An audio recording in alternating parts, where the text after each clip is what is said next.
YouTube, what is up? I hope everybody's been doing good in 2021. It's got to be getting better than 2020. I got a couple updates. Been working on the X3. I'll save this guy for another day, but definitely be doing some videos on the M2 CS.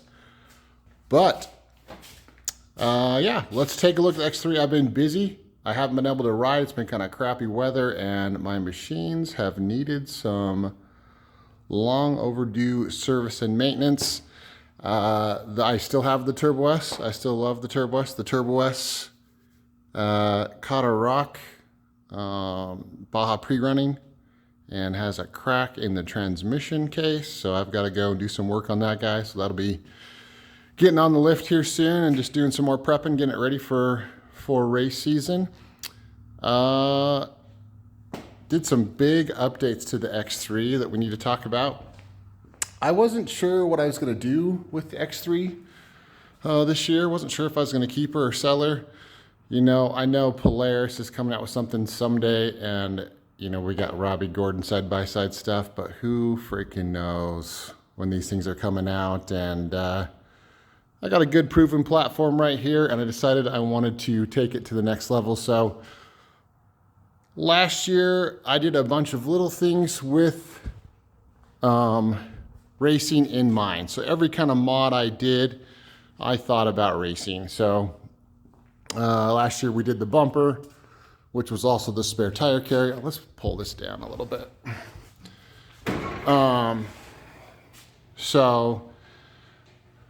Gonna work on finishing up. I want to get this thing ready for a class called pure stock sportsman class, basically in Best in the Desert. And then there's another like stock sportsman class in Score. Anyways, I did the no limit bumper last year, which is awesome. It's a bumper and a spare tire carrier, and that gives you a race legal bumper that's 2 inches past your rear tires, which is awesome. And a bunch of other little things. I did the seats. You know, we did the tune, we did radios, we did a pumper. You know, all this stuff really adds up. But since pre-running and doing a lot of hard riding, I've got about 1,800 miles on this thing. I've had a lot of you guys ask about gusseting. I had never gusseted it, and things were starting to feel a little sloppy, both in the front and the rear. And we took it apart, and things escalated quickly. So I had a leak in the front differential, so we tore the whole front end apart, and it definitely needs gusting. So I should have gusted it probably right off the bat, to be honest. It wasn't horrible, but you know, you could grab these arms and they were moving. So one of my buddies bought 2 gusset kits, and he gave me his other gusset kit. So I have a no limit RD gusset kit on this. There's a lot of good gusset kits out there. And they're all similar in design. So you've got a new box here for your arms, and then you've got upgraded supports on every arm. You've got extra thick, good metal supports, better bolts. So definitely, you know, if you're thinking about it, do it. You got to do the gusset kit. It's a necessity. So I'm stoked. So yeah, we've got that all shored up. I did a TMW front bumper. Again, looking for a race legal bumper. So, and I'm pretty sure this one is 2 inches, 2 inches outside the front tire. And if it's not, I'll add a bar, but it gives you the whole bulkhead to go to that nice new gusset kit. So everything is strengthened up. I really like TMW's design. I paid for all this stuff. Well, I paid for all the stuff I'm talking about right now. I had a few people that hooked me up, and I got to give them a shout out. But yeah, I bought it because I felt like it was the best choice to do a quick and awesome front bumper. So thanks TMW for building some cool products. So it's always a good time to change your bushings. So one thing about the pure stock class is that you have to run stock arms. And if you know about Can-Am stock arms, this lower arm loves to bend. So what I did, this is a company, I just found this on eBay actually, so it's an SP, I believe. Anyways, they make this nice brace or a taco kit, and pretty stoked on it. But welded that in, so now you got a stock arm, stock geometry, just a little bit stronger. I will put the guards. I will put some HMW plastic guards on there to kind of save it. But I love the idea of this pure stock class. Is you can only do so much. So I'm going with, like, you know, the KISS method. Keep it simple, stupid. So I've done a decent amount of racing now with friends and then on my own. And the more stuff you change, the more problems you have. And I'm kind of stoked that I'm running stock arms that we've gusseted, and I think they're going to be amazing. So, and I've got tons of spares that are cheap that I can have for this thing. It'll be freaking awesome. So the goal is to get us ready for Vegas to Reno. I've tried to do it twice. One time I didn't end up driving, and the other time I did pretty good, and my co-drivers had an accident. We didn't finish. So I want to finish. You know, we had Old Blue last year and she did good, but we just ended up having an accident and were not able to finish it. So that is a goal of mine. Yeah. So on bushings, you know what? I looked at a lot of aftermarket guys that made, you know, better Dalrymple bushings. The problem is these stock bushings, they are perfectly matched for these arms. They have little channels in them for grease. And you know what? They lasted 1,700 miles. And my experience with bushings is no matter whose bushings you get, we've tried copper ones that self-lubricate. We've tried different types of plastics. They all wear out. You're going to be changing your bushings. If you're riding hard, you know, every 500 to 1,000 miles, it's just going to happen. They're going to go out, and it is unfortunate. So I put OE bushings back in because I felt like, you know, another thing that's awesome about stock arms, they have all the Zerk fittings, which is great. So you can keep everything greased. Those bushings have channels, and I'm super stoked on those. I was going to try to run stock axles, and I took both my axles out, and they were bent. So we went to put them back in. The main shaft was bent. I don't understand how I bent it. I'm thinking just on power, like at the dunes, flying over stuff and catching, you know, having the grip change, just probably bent the axle. So Rhino 2.0s, they're a good price. They're a good axle. I ran a full, well, I'm still running them, but I ran a full season on the Polaris with Rhino 2.0s. And again, I paid for these. They work well. They're a good, cheap axle that just works. So why change it if it works? Yeah, so we went crazy on this front end. Let's finish up here. So ball joints, Keller ball joints, Todd at Keller Performance. I bought some badass ball joints. You can kind of see these ball joints are so sick. They're not cheap, but they're also not cheap. They've got to be the best ball joint on the market.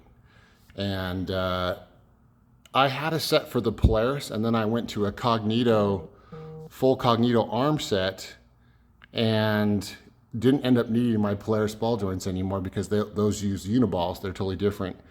And I called Todd at Keller Performance, and I asked him if he would consider switching me out for my Polaris ones that I had sitting on the shelf forever. And he was super cool. So I sent those back. He sent me a new set of ball joints. One awesome thing about these ball joints is they're adjustable. As they wear, you can tighten them. You also have a needle bearing Zerk for them. I mean, they're amazing. So really cool, awesome ball joints. Thanks, Todd at Keller Performance. That guy was cool, like just cool. So quality products, I'd buy them all day long. Freaking awesome. Next thing. So we did bushings. Okay. So I felt like it was a good time. Oh, let's do tie rods. So we've got a company called CA Technologies out of California. Actually, I don't know where they're out of, but anyway, CA Technologies. I bought a tie rod set. Has the shock therapy little Heim spacer here that is supposed to help you eliminate that bump steer. Yeah, while I'm in here, might as well. It's like a pretty cheap upgrade, and it gives you a nice solid connection to your steering box and helps get rid of that bump steer. So new tie rods. Matt at Desert Speed. Holy crap. So he gave me the special set, the special tune. This is all his, gave me the best stuff. He's my buddy, and he hooked it up. So we've got different spring rates. We got crazy cool valving inside. Rebuilt everything. And then we've got this. He custom machined my reservoirs and put fins on them for cooling. Supposedly around 75 degrees cooler when you're in a race application. You know, for just recreational riding, probably not a big deal, but when you're running your shocks just non-stop for hours, trying to keep them cool and trying to get them to not fade is a big deal. I mean, that's the number one thing that just beats the crap out of you in a race is when your suspension is not working. So I am so stoked on these shocks. Check out the rear reservoirs.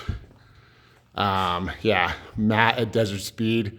Oh, he's the man. 9 hours of machining to do this. It is not a cheap thing. He is the freaking man. So we've got to get it out. We've got to get it all tuned. I got to go adjust. I got to do alignment on a bunch of stuff on it, but freaking sick shocks.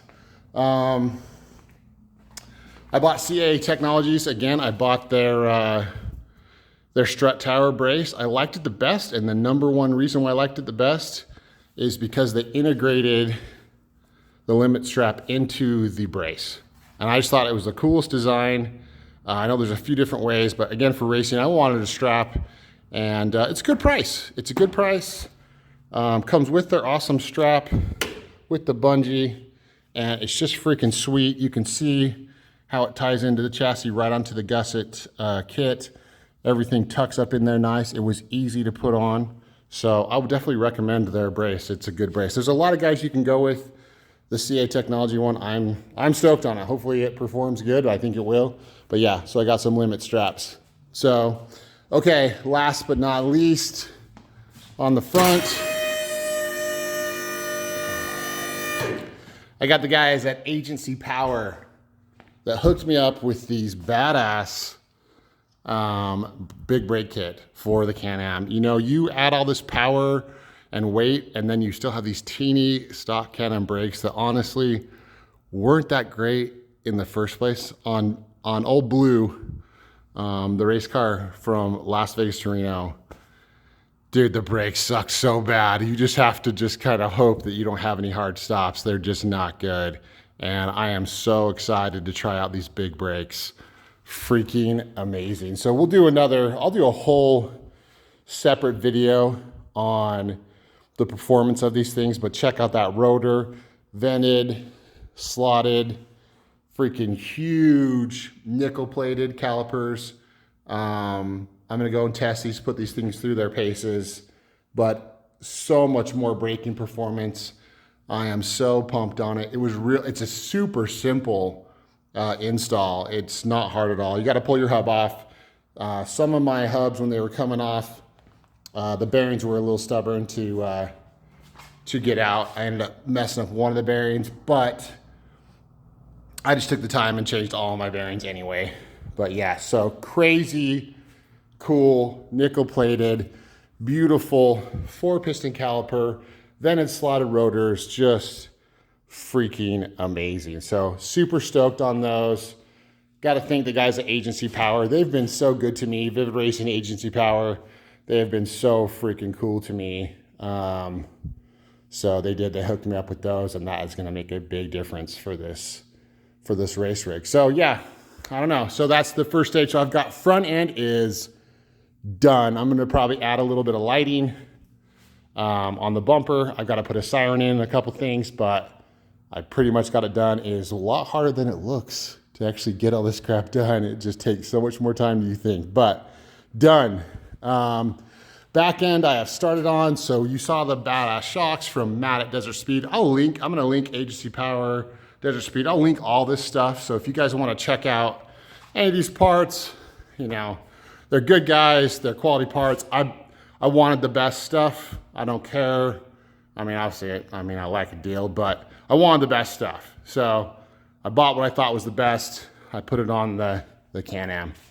So back here, I am gonna gusset these rear arms. So you have to run stock arms. So we will be doing some welding gussets from, I think, S3 Power Sports. I've got the Rhino 2.0 axles. Agency Power got me those rods, freaking sweet. New bearings back here also. And that's about it. I need to still work on this. I'm gonna probably do some dog bone connectors on the plate here. I gotta do gussets on the arms. I'll probably do some bracing from the trailing arm to the sway bar link, the ZRP brace. Anyways, I'm gonna add some matte metal, but I wanna keep it as light and fast as possible. I think that's what happens with a lot of these race cars is you start going so crazy, you start adding so much weight and you just keep running into more problems. I've just seen it a million times. And so I'm gonna try to add it where it needs it, but keep it as stock as possible so I don't have a lot of problems with the rig. So I'm probably done with this one for a couple of weeks. I'm gonna work on the Polaris and go out and ride this thing recreationally. It'll be freaking fun. So maybe a Sand Hollow trip, a Moab trip. I'm sure we'll go to the dunes here, Little Sahara for sure. I got a set of paddle tires I need to get some wheels for. Anybody knows a cool set of wheels, please let me know. I need to figure out a cage too. I don't know who I'm gonna use for a cage. I'm thinking about just welding up a Cage Works, but I'm not sure. But yeah, that's that big thing that I gotta work on. But yeah, this is my new Best in the Desert pure stock sportsman class build. I have the rally class build on the Polaris, it's such a weird class. Like on that one, you can do arms, you can do a fuel cell, you can do all these things, but then they don't let you race the big races in it. So this one, you can run a stock fuel cell, which makes it cheap. When you start doing fuel cells, it gets really expensive. So run a stock fuel cell, it's a 10.5 gallon tank. They allow you to do an aftermarket fuel cell, but you can only do 11 gallons. So you're getting a half-gallon advantage and you have to re-engineer all that crap and put in a fuel cell. Just doesn't seem worth it. So we'll be stopping a lot. You know, if we do Vegas to Reno, we'll be stopping every 80 miles to fill up. But I think it'll be cool. We'll check out the car. Oh yeah, I did get some Assault, just some links, some sway bar links. So did get a couple of those to replace the factory ones. They're garbage. But yeah, so that did a quick eyeball alignment on it, but I'm gonna go have a pro alignment done on it here locally. But yeah, excited to get back on YouTube, do a few videos, and just have a good fun summer, dude. We all need it. But anyways, there's an update on the X3. I'll be working on the Polaris. I want to do a few car videos. Yeah, so I'm stoked. I hope everybody's doing good. Hope you guys are ready for some racing. And yeah, we will see you on the next one. Thanks, guys. Later.